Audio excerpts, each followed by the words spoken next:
अगर आप खातून हैं, आपके हाथ में दर्द होता है, हाथ सुन्न हो जाता है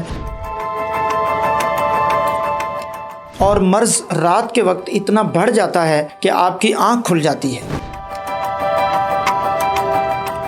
तो ये एक ही मर्ज़ है जिसकी अलामात या जिसके चांसेस सबसे ज़्यादा हैं। आज मैं इस वीडियो में उसके ऊपर बात करूँगा। बिस्मिल्लाहिर्रहमानिर्रहीम, अस्सलाम वालेकुम ख़वातीन व हज़रात। मेरा नाम डॉक्टर अब्दुल बासित है। मैं कंसल्टेंट ऑर्थोपेडिक सर्जन हूँ, यानी माहिर अमराज़ हड्डी और जोड़। गुज़िश्ता दिनों मैंने एक वीडियो बनाई जिसमें मैंने गर्दन के दर्द, बाजू के दर्द और हाथ के दर्द और हाथ के सुन्न होने पर, हाथ में सुइयाँ चुभना, उंगलियों का सुन्न होना, इस पे बात की थी। उस व्लॉग को देखने के बाद बहुत से लोगों ने कमेंट्स भी किए और मेरे पास एक पेशेंट भी पिछले हफ्ते में आई, ऐसी खातून पेशेंट जिन्होंने मुझे अपने मर्ज़ के बारे में कहा और ये भी उन्होंने कहा कि डॉक्टर साहब इसके ऊपर तफसीली बात करें अलग से। ये एक मर्ज़ है जिसे हम कहते हैं कार्पल टनल सिंड्रोम।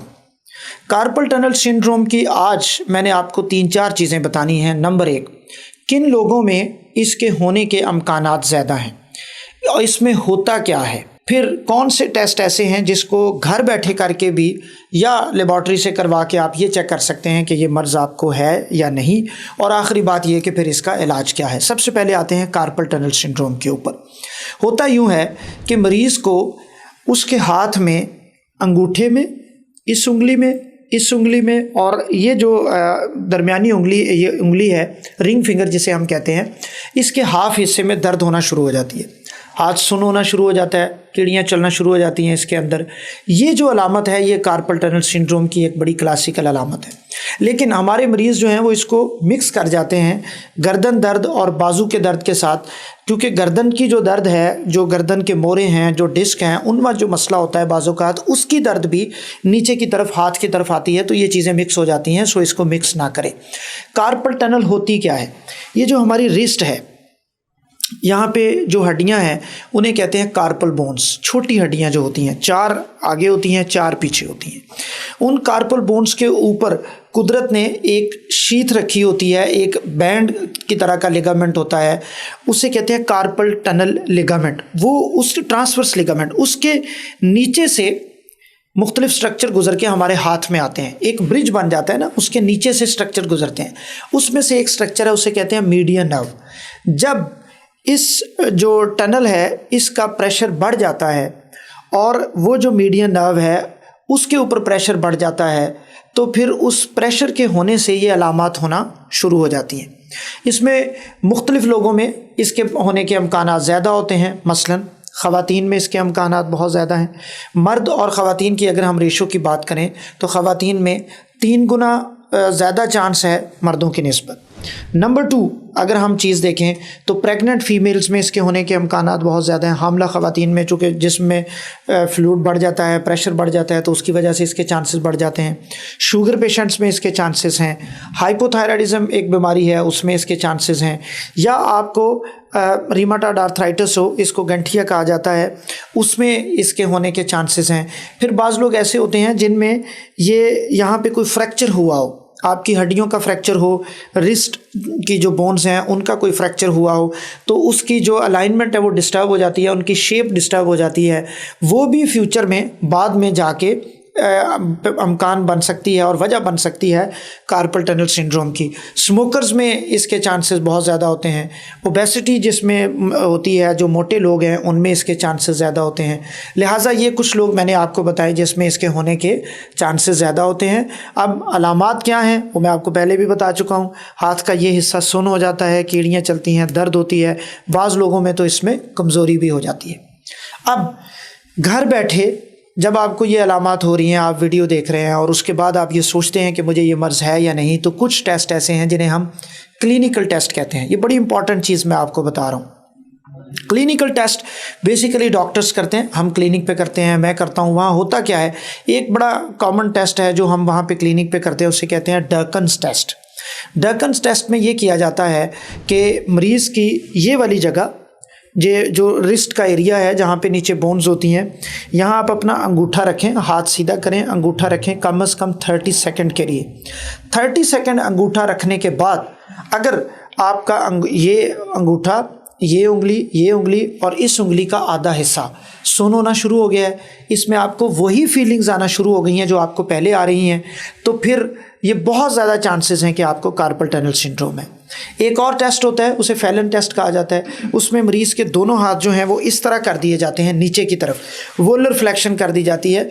ये जो साइड है इसको वोलर कहा जाता है, तो इसको पूरा नीचे की तरफ किया जाता है और दोनों हाथ इस तरह किए जाते हैं और मरीज़ को तकरीबन 30 सेकेंड 1 मिनट के लिए जब हम रखते हैं तो उसके बाद उसको दोबारा से अलामात जो हैं वो इसे कहते हैं प्रोवोकेटिव टेस्ट, यानी हम उस मर्ज़ को बढ़ाने की कोशिश करते हैं और जब वो बढ़ता है थोड़ी सी उसकी वजह, तो उसकी अलामात ज़ाहिर होना शुरू हो जाती हैं। इस सूरत में भी मरीज़ को कार्पल टनल सिंड्रोम है। फिर एक आ जाता है लेबॉर्ट्री का टेस्ट। लेबॉर्ट्री टेस्ट में एक टेस्ट है EMG NCS। EMG NCS के ज़रिए वो आपके नर्व्स को सारा देखते हैं और फिर वो कन्फर्म कर देते हैं लेबॉर्ट्री वाले कि आपको कार्पल टनल सिंड्रोम है। इसकी जो बड़ी क्लासिकल अलामत है, जैसे अभी मेरे पास पिछले दिनों जो पेशेंट आई थी उसने भी आके यही कहा कि डॉक्टर साहब मैं जब रात के वक्त सो जाती हूँ तो मेरा ये हाथ जो है इतना दर्द करता है कि मेरी आँख खुल जाती है। अब इसमें होता क्या है कि जब मरीज़ रात को सोता है तो उसका हाथ किसी ऐसे एंगल पे आ जाता है कि उसका ये प्रेशर पहले से ज़्यादा बढ़ जाता है। जब वो वहाँ पड़ा रहता है आधा घंटा 1 घंटा तो वो मसला इतना बढ़ जाता है कि पेशेंट की आँख खुल जाती है। आखिरी चीज़ टेस्ट और अलामात के बाद उसे हम कहेंगे इलाज। इलाज में 2-3 चीज़ें इसमें बड़ी इंपॉर्टेंट है। सबसे पहली चीज़ हम मेडिसिन देते हैं पेशेंट को, एनसेड दी जाती हैं, ऐसी मेडिसिन जो इन्फ्लेमेशन को कम करें, पेन किलर्स जो दी जाती हैं। फिर एक बड़ी इंपॉर्टेंट चीज़ होती है नाइट सप्लिंट्स। नाइट सप्लिंट उन लोगों में दिए जाते हैं जिनमें रात के वक्त ये मसला ज़्यादा हो जाता है। कोशिश ये की जाती है, एक सप्लिंट होता है जो आपकी ये रिस्ट को बिल्कुल सीधा रखता है, इसको ऐसे या ऐसे नहीं होने देता। उसका फ़ायदा क्या होता है कि इस नर्व के ऊपर प्रेशर कम रहता है, तो नाइट सप्लिंट से भी बहुत से लोगों को फ़ायदा हो जाता है। फिर एक चीज़ यूज़ होती है बड़ी कॉमन, स्टीरॉयड इंजेक्शन लगाया जाता है। स्टीरॉयड इंजेक्शन से भी बहुत से लोगों को फ़ायदा हो जाता है। तकरीबन 60-70% पेशेंट्स जो हैं वो कंजर्वेटिव ट्रीटमेंट को रिस्पॉन्ड कर जाते हैं। इन चीज़ों का जब हम इस्तेमाल करते हैं तो मरीज़ को फ़ायदा होता है और उस फ़ायदे से उसका इलाज हो जाता है। जो लोग इन तमाम चीज़ों को रिस्पॉन्ड नहीं करते, आप दवाइयाँ ले रहे हैं, आप नाइट सप्लिमेंट यूज़ कर रहे हैं, आप स्टीरॉयड इंजेक्शन लगवा लिया आपने, फिर भी आपको फ़ायदा नहीं हो रहा और बार बार मर्ज़ आ रहा है, तो फिर उस सूरत में सर्जरी जो है वो तजवीज़ की जाती है। सर्जरी एक बड़ी छोटी सी सर्जरी है और बड़ी आम सी सर्जरी है। उसको करना मतलब ये है कि बाज़ पेशेंट्स बड़े घबरा जाते हैं ऑपरेशन का नाम सुन के। इतना हिस्सा जो है मरीज़ का, यहाँ पे छोटा सा कट लगता है, उसके नतीजे में ये जो एक लिगामेंट होता है जो बोन्स के ऊपर है, जो ब्रिज को बना रहा होता है, जिसके नीचे से मीडियन नर्व गुजरती है, उस लिगामेंट में कट लगा दिया जाता है और वो प्रेशर उसके ऊपर से, नर्व के ऊपर से कम हो जाता है, ख़त्म हो जाता है। उसके नतीजे में मरीज़ को ये अलामत आना बंद हो जाती हैं। बाज़ लोग ऐसे होते हैं जो बिल्कुल इसका इलाज नहीं करवाते, कई महीने साल मसला चलता है, तो कॉम्प्लिकेशंस भी हो जाती हैं। कॉम्प्लिकेशन क्या है कि अगर आप अपने ये हाथ के दर्द को, हाथ के सुन होने को नज़रअंदाज करते हैं तो फिर एक स्टेज ये आती है, उसमें ये जो मसल्स होते हैं, थिनार मसल्स इन्हें कहते हैं, इसकी वेस्टिंग स्टार्ट हो जाती है। बाज़ लोग आके पेशेंट्स कंप्लेन करते हैं। मेरे पास एक पेशेंट आई, 50 साल उनकी खातून की उम्र थी। उन्होंने कहा डॉक्टर साहब, अच्छा उनको ये दूसरी अलामत नहीं थी, उन्होंने कहा डॉक्टर साहब मेरा ये हाथ जो है यहाँ से बिल्कुल बैठ गया है।